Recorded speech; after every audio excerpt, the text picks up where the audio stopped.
When Banjo Patterson wrote of the original jolly swagman camped by a billabong, he surely could never have imagined that the modern equivalent would be able to send words and photographs of his adventures all over the world at the touch of a button. But that's what Raymond Hawkins does.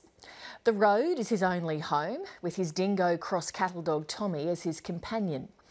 It's a long way from his early days as a roadie with some of Australia's biggest 80s rock bands, including Midnight Oil and Chisel. Monique Shafter reports. This is it, folks. Over the top. The bands I worked for were The Angels, Chisel, Midnight Oil. There were people within that life who seemed to go to work, do their gig, put money in the bank, take a moderate amount of drugs, but I wasn't one of them. There was never a drug left unsniffed or unsmoked or undrunk. It's just the nature of someone like me. On innumerable occasions, really I should have died, and I don't know how I didn't. Come on, old boy.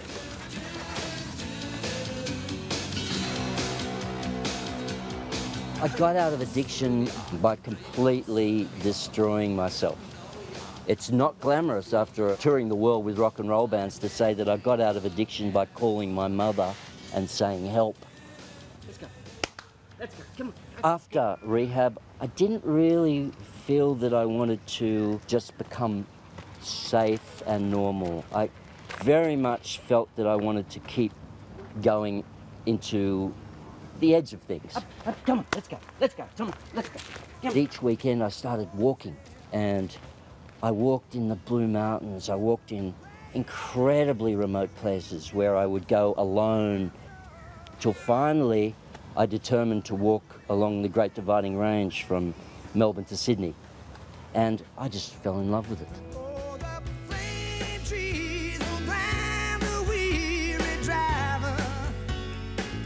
The sort of people I meet when I'm travelling are country people. They're people in tiny little towns with deep stories. There's lots of Aboriginal people. There's old shearers. There's squatters.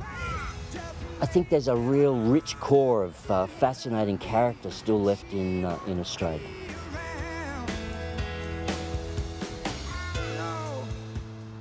I travel with Tommy. He's probably 13. He's cattle dog and his mum was half dingo. I just wanna be with you. I've got to be honest, it's the longest relationship I've ever had. I've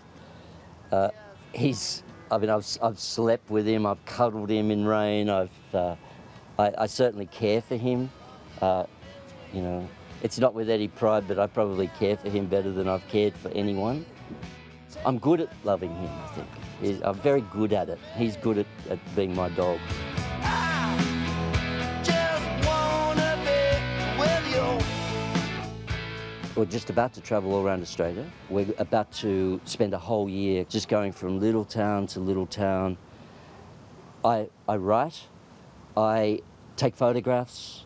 I'm a little bit like a hawker in terms of, as I go, I sell photos and I sell stories and I listen and I collect stories. In the tradition of the swagman, moving from town to town, in a swagmobile, a big coaster bus. It's great living in the bus.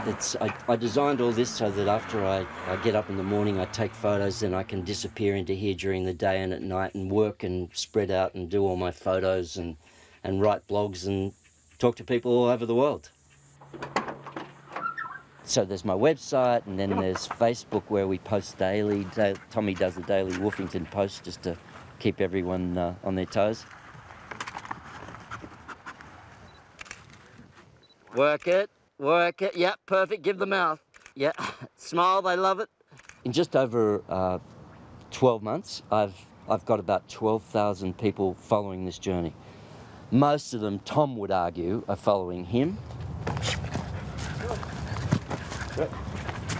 The experience that I had of being able to travel in remote areas and actually talk to people gave me that idea of someone in deep isolation still perfectly connected. No.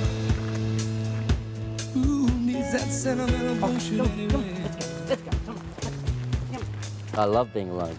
I got into it when I got off drugs. I felt a real sense of completion in remote areas and in wild places alone. And it is strange to be in those places and feel so right.